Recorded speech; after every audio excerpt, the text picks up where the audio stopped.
And so with my kids, it was this one incident where we allowed our kids to mimic us. And let me tell you, it was so gut wrenchingly sad at the kind of father I thought I was, and the kind of father and the kind of dad I was being. And I say that in two dichotomies. The kind of father I thought I was this nurturing. Hey, how you doing? How's school going? Hey, come on, got to clean your room up. Come on, hey. I was talking at them, and I wasn't interacting with them, right?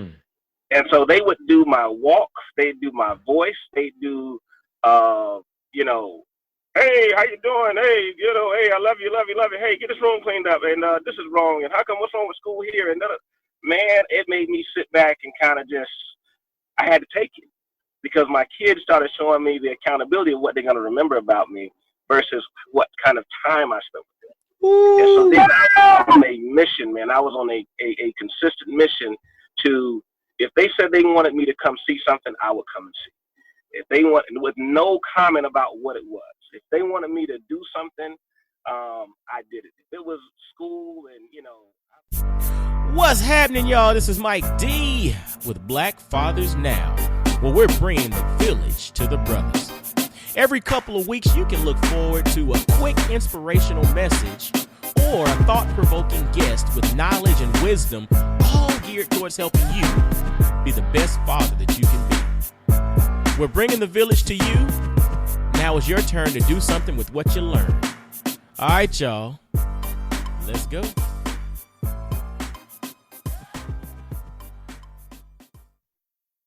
What's going on, fellas? This is Mike D, Mr. Double Down on You with Black Fathers Now. And yo, we have a really interesting conversation that we're bringing to you today. And it's with my man, my guy, Mike Sturdivant. And this brother here, man, he's a husband, he's a father, he's a 21-year military vet. He's also a member of Alpha Phi Alpha fraternity. I ain't gonna hold that against him. You know, we'll let, you're afforded one mistake in life, I guess. We'll let it slide though. But you know what? The brother's an entrepreneur. He's a motivator. And I'll tell you what's interesting. You know, he came into my life at a very interesting point in which he literally didn't know a whole lot about me, but we connected the dots and he just started pouring into me. And the thing is, that was not something that was designed by either one of us. That was something that was divinely orchestrated, because at the time that I needed to be poured into, this brother, who I had never seen before, stepped in to pour into me. So we can talk a little bit more about that as well as we go along with the conversation. But fellas in the Black Fathers Now family, and the ladies listening, because y'all like to peep in and listen to what we talk about, let's welcome my man, Mike Sturdivant. How you doing, brother?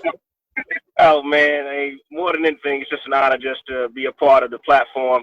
And I tell you, just more than anything, I'm in the moment. You know, being a father, you know, being in the military for 21 years, that's a thing. 3 combat deployments, all that good stuff. But I look at what God does in the today, you know, because I can't plan tomorrow. And the most important job I have to do today is that my children can trust that I'm going to be there for them. And I love this about Black fathers. It's not just Black fathers, but it's what the monikers about Black fathers is all about. You know, we got a 50% chance with our kids. We're either going to be there or we're going to make excuses about not being there. And that's what I truly love about this platform. I want to thank my wife and my ex-wife for allowing me to be a father. And not only in that context, but holding me accountable in that breath. I have 3 boys and a little girl. And each of my boys, their middle names are Michael. It's my first name. That's because, and I tell you there's a story to that as well.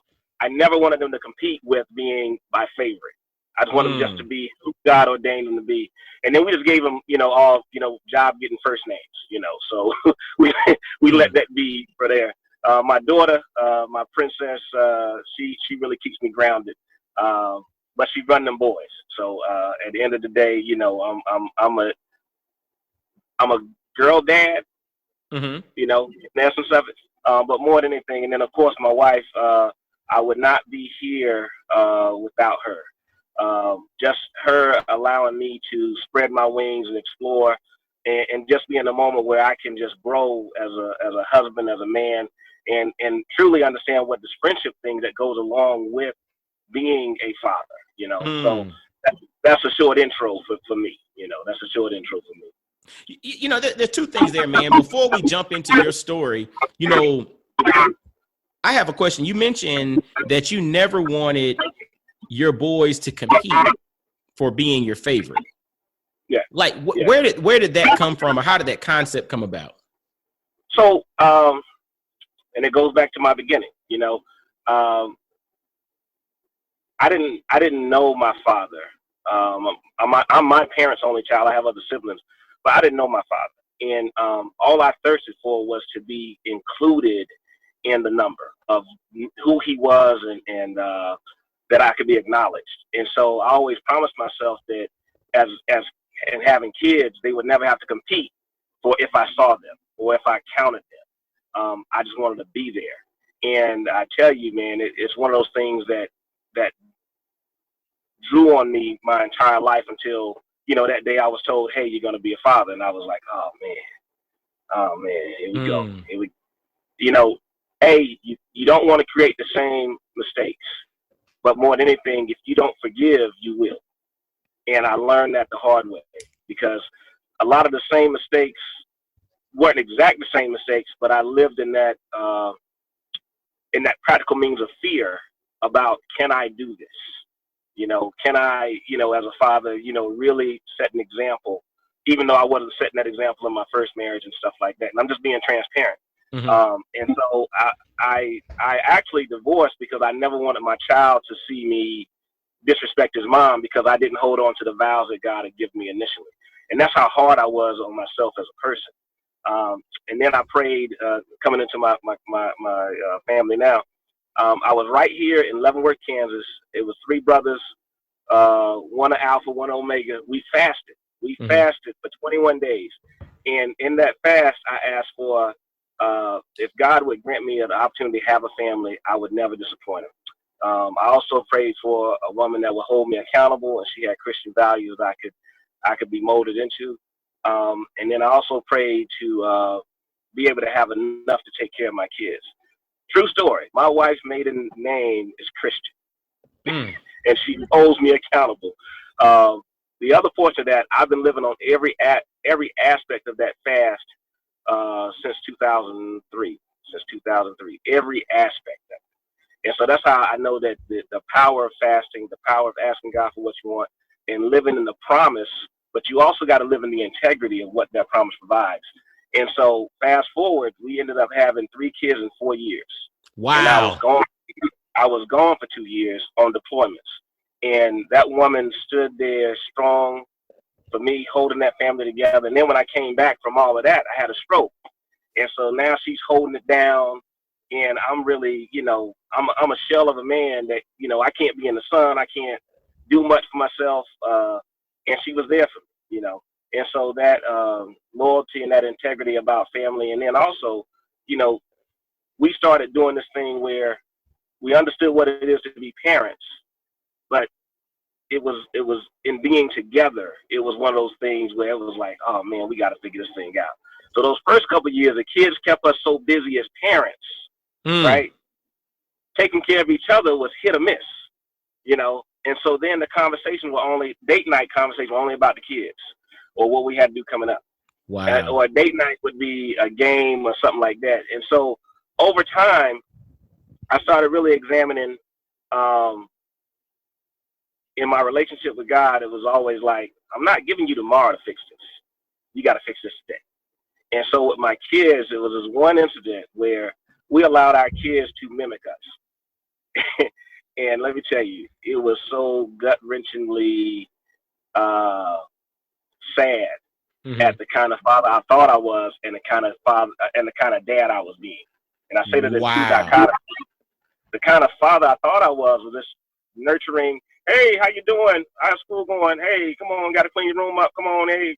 I was talking at them, and I wasn't interacting with them, right? And so they would do my walk, they'd do my voice, they'd do, hey, how you doing? Hey, hey, I love you. Hey, get this room cleaned up, and this is wrong, and how come, what's wrong with school here? And man, it made me sit back and kind of I had to take it, because my kids started showing me the accountability of what they're going to remember about me versus what kind of time I spent with them. And so then I was on a mission, man. I was on a consistent mission to, if they said they wanted me to come see something, I would come and see. If they want, with no comment about what it was. If they wanted me to do something, I did it. If it was school and, I don't care if it was just sit here, to help me with this. And so it made it so much more important about being present that I was just so dead set on that one thing. And then I had to really focus on, how they viewed me and my wife's relationship, because what I noticed is that as a man, you will choose the man, you will become the husband based upon the men you saw your mother with. Wow. Right? That's deep. And you won't ever come into being the father your children need. Because as a young man, you want to protect your mom, or you want to make sure that you don't make the same mistakes, or whatever the case may be. And for me, it was like I never sat down to understand that I have to be almost 5 or 6 people. I got to be a man. I got to be a dad. I got to be a father. I got to be a husband. I got to be a leader. I got to be an example. I got to be priest. I got to be provider. I got to be friend. And then when you start prioritizing those for my wife, I got to be her friend, protector, provider, and priest. For my children, I got to be protection, provider, priest. As a leader, I got to be accountable. And so when you start jumbling all these things together, you forget who you're talking to at times. Wow. It's like multiple personalities. Yeah, because when it comes down to I'm the head of the household, but I don't run nothing. I can't come in and tell people to, and you say, hey, this is what we need to do, this is what we need to do. You're trying to be accountable to what God has given you stewardship of, but you also got to understand that kids are watching how you work together. So your frustration can't be in those moments of the anxiety about where you're trying to anticipate what God's going to do, and you trying to do it because as men, what we try to do, we try to fix it before God in the seat, right? What happens in marriage is God makes you one when you trust him in the faith of the belief that hope is not an option. The faith of the belief that hope is not an option. Yes. Wow. Wow. Right? Say, hold on, because I think we talk a lot about, faith and hope, and there's a lot of folks that don't really take it to account and really look at faith being something that we need to believe that it's already done. Yes. Versus it being a scenario that I have faith and I'm hoping that it might be done. And so it's really delineating between the two and having that perspective, right? Yeah, you got one foot in, one foot out. I don't. My faith has no hope in it. None. We got to make this happen, and we gotta assure that we can't panic because now you got more bill than money.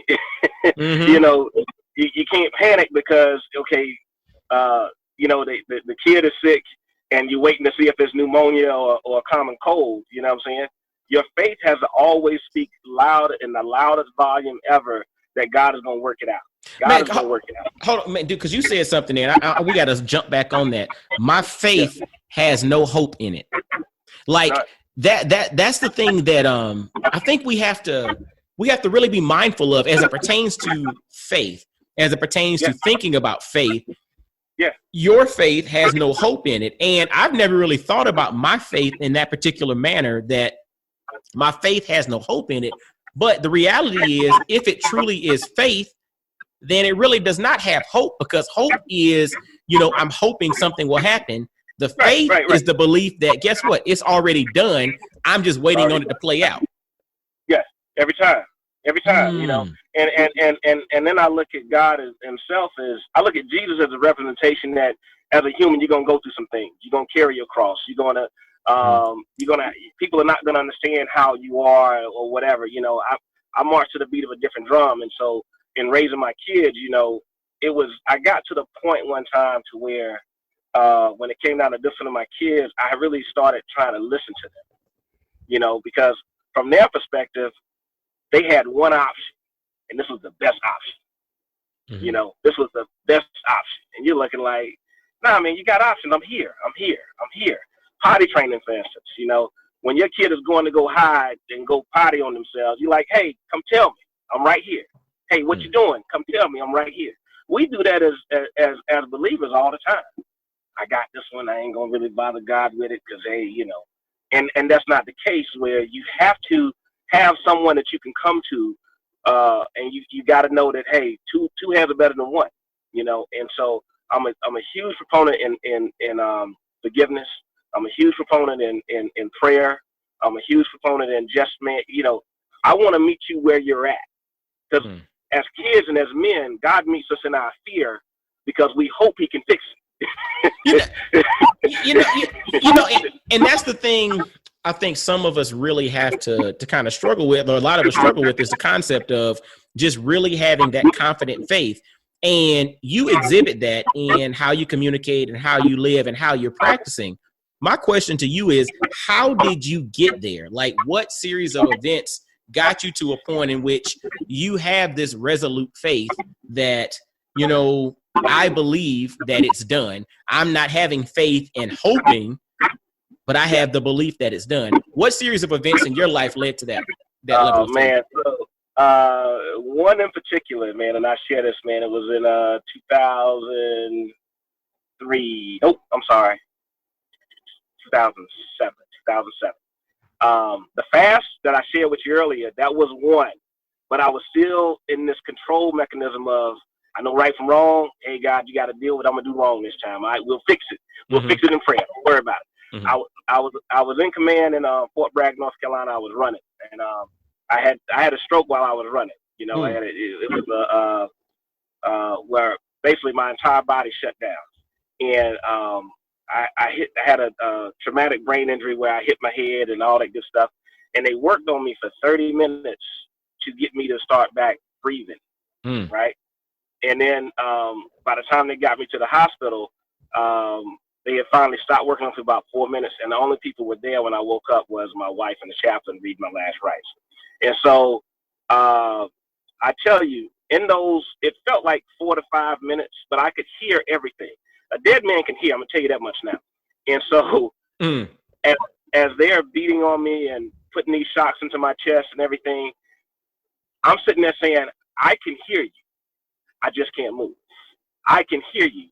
I just can't move." Before this day, I was in the best shape of my life. I was doing it. I was a monster, and my confidence had an ego that was more arrogant than being conceited.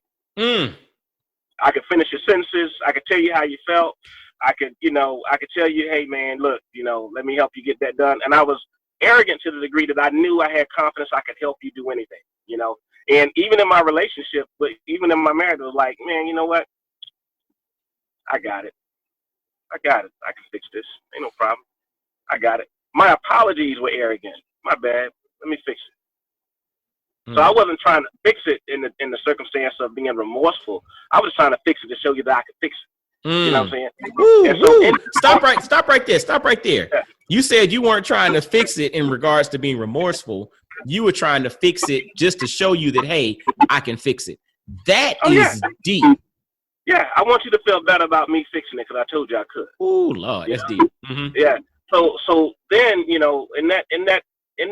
the doldrum of hearing everybody, and they're calling off these numbers, and the blood pressure's going lower, and then you just hear this one beat, and it's a beat, it's a long beat, and now they're shocking me. I can hear my body coming off the mat, coming down.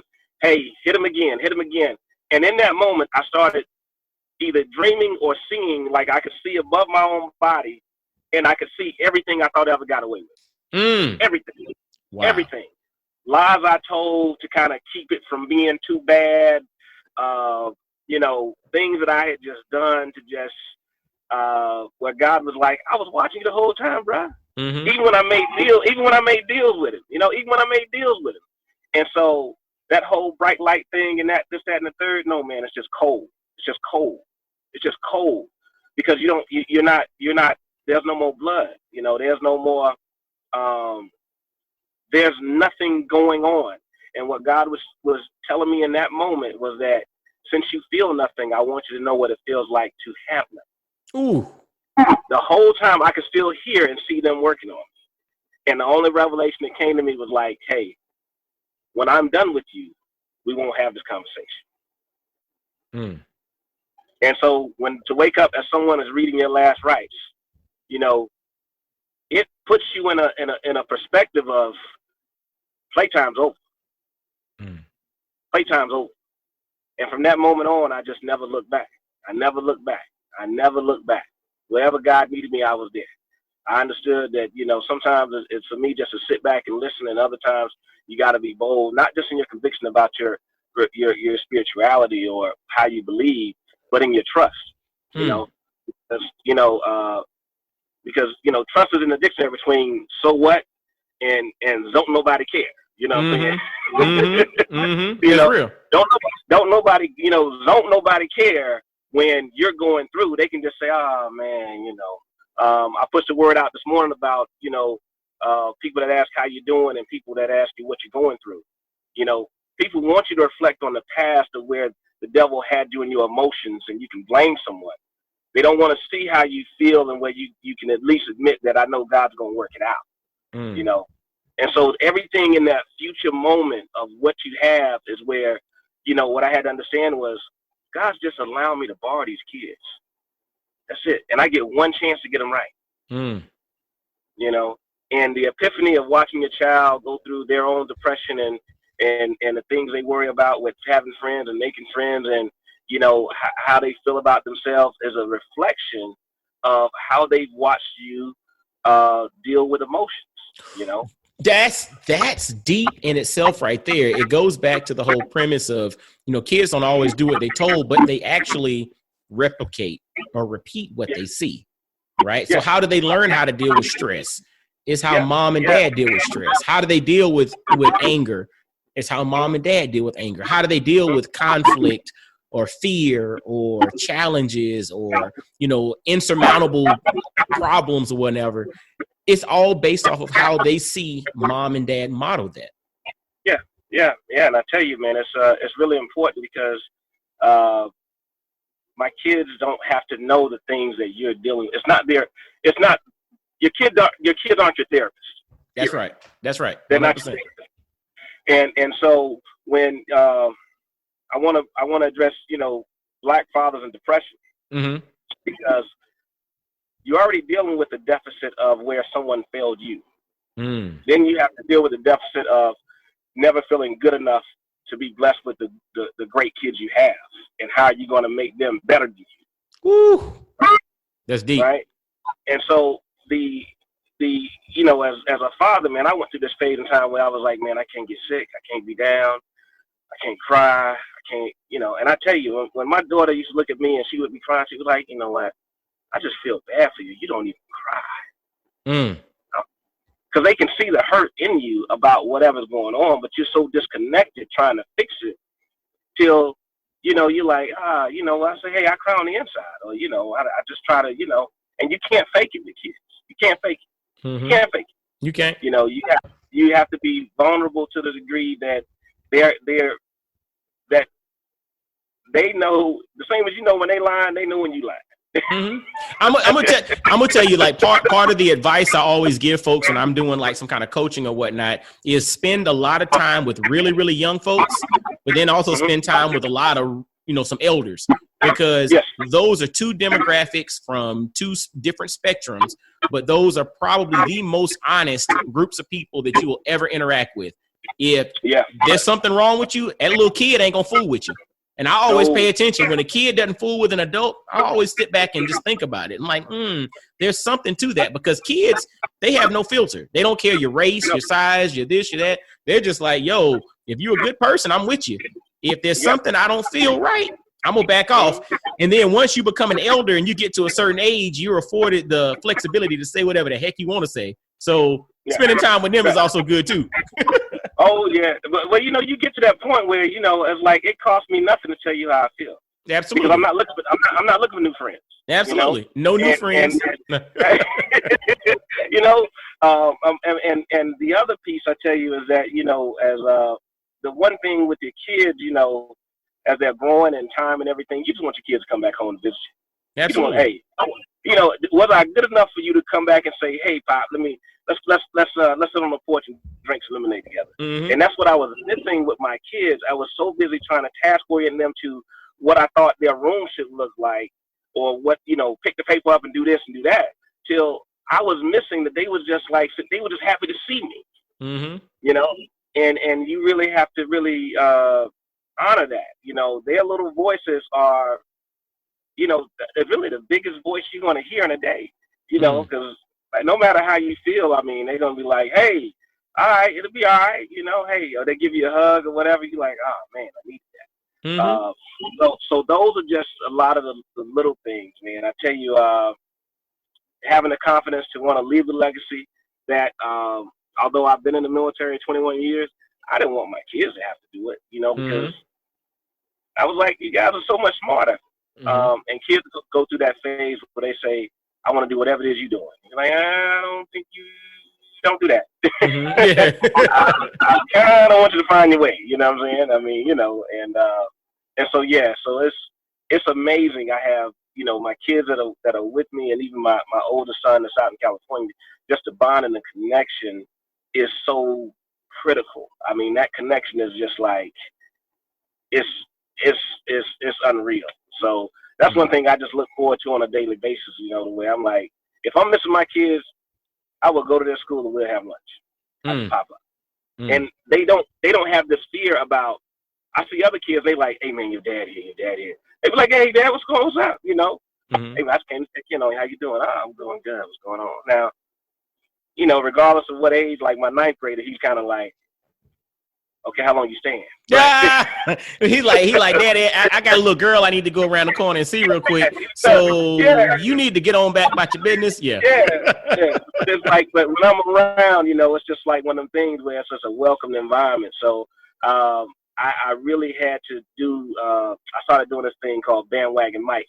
And it's a little satires on Facebook where I was such a fanatic about Howard University football. It ain't that good.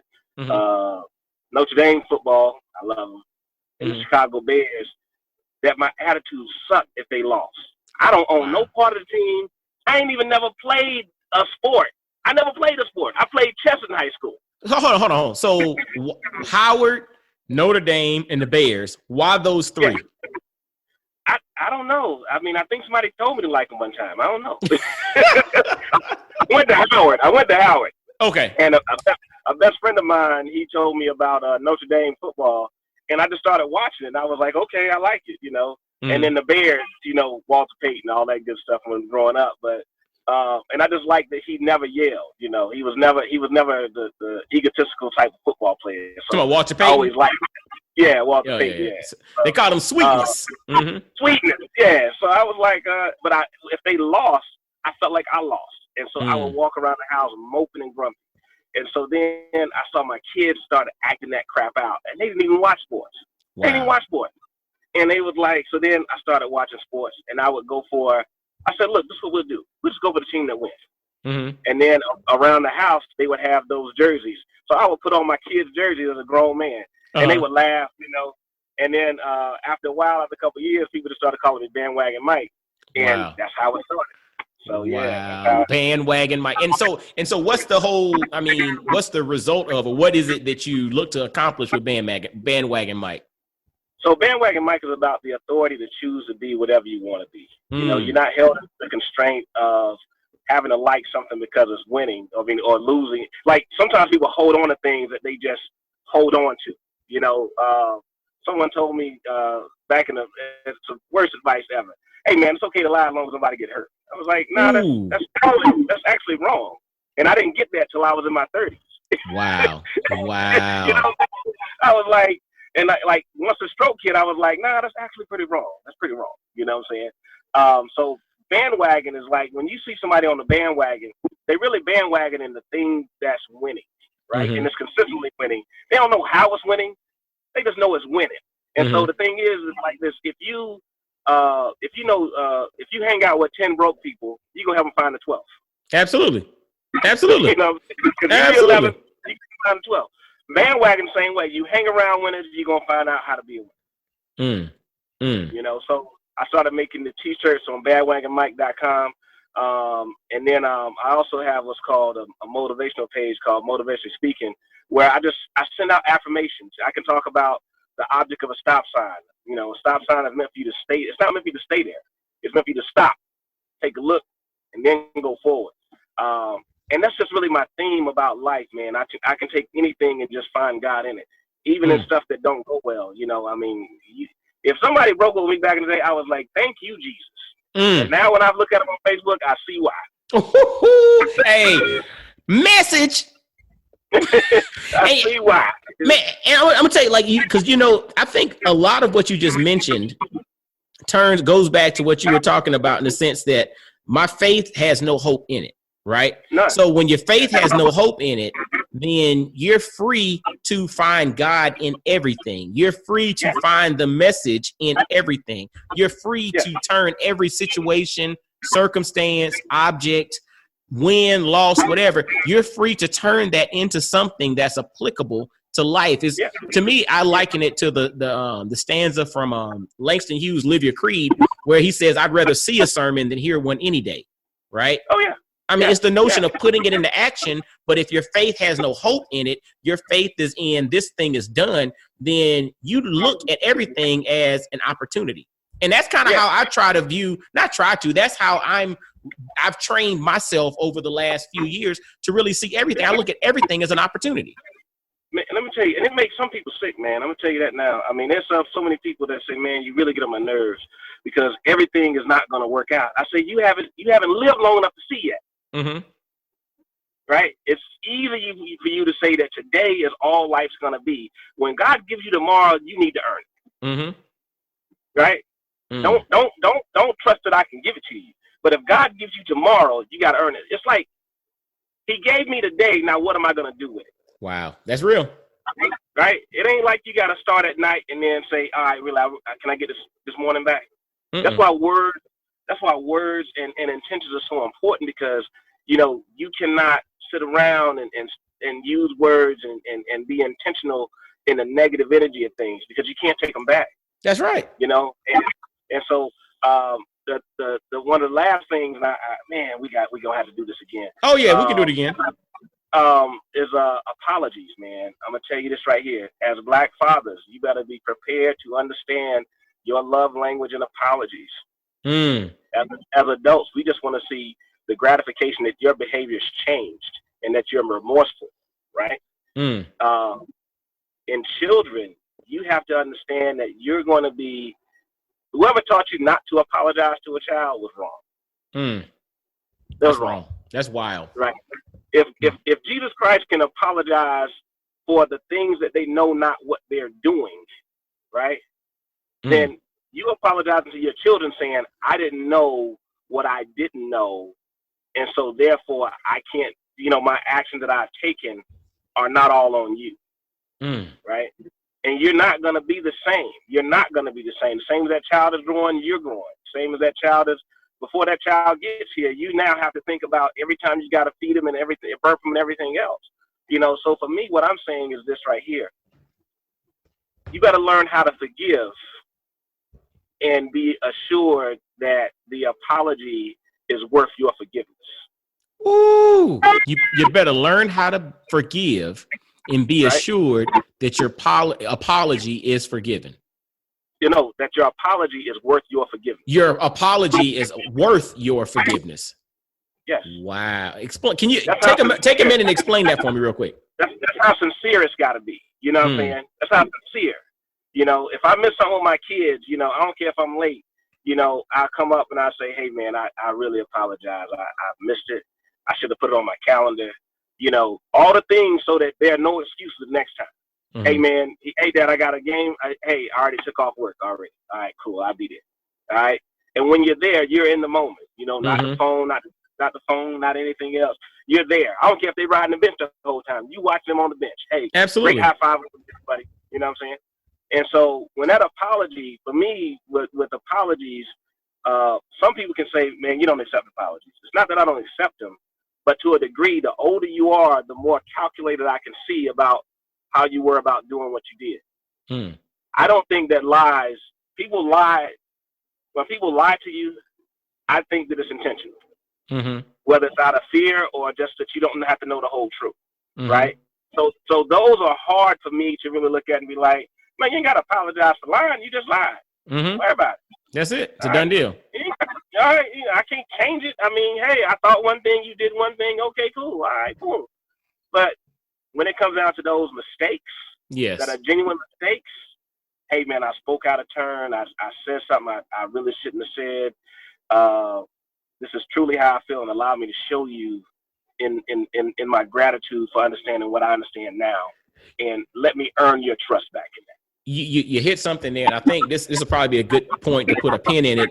But the whole notion of, if this was intentional, what's the point of you apologizing? If it was a mistake, then yes, it makes sense for you to go forward and apologize. But that's, and fellas, I want y'all to hear that and think about that a little bit. If it's intentional, and this is like a rhetorical question for you to think about, what's the point of you apologizing? Because you intended to do it. On the flip side, if you made a mistake, it makes sense to apologize from a sincere place because you honestly made a mistake. That's it. I never thought about it that way. And that's going to be something that I'm going to have to process myself a little bit. But as we process this, you mentioned bandwagonmike.com. Is that where your shirts are? Yeah, that's where the shirts are. Yeah, and I do custom shirts. And then I can do, family reunion shirts and stuff like that. And that's another one that I want to get back on here to just share with you again, because, man, there's no way we can talk in 30 minutes. You know. Oh, no. I know. We as much as we talk, as much as we go through stuff, it start. What did you tell me?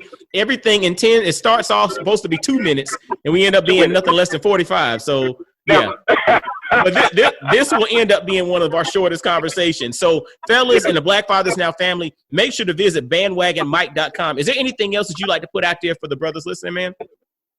Right now, I mean, it's a lot of content, but right now, man, I'm just here to support and consult and work with brothers that are really trying to promote what it is to be genuine.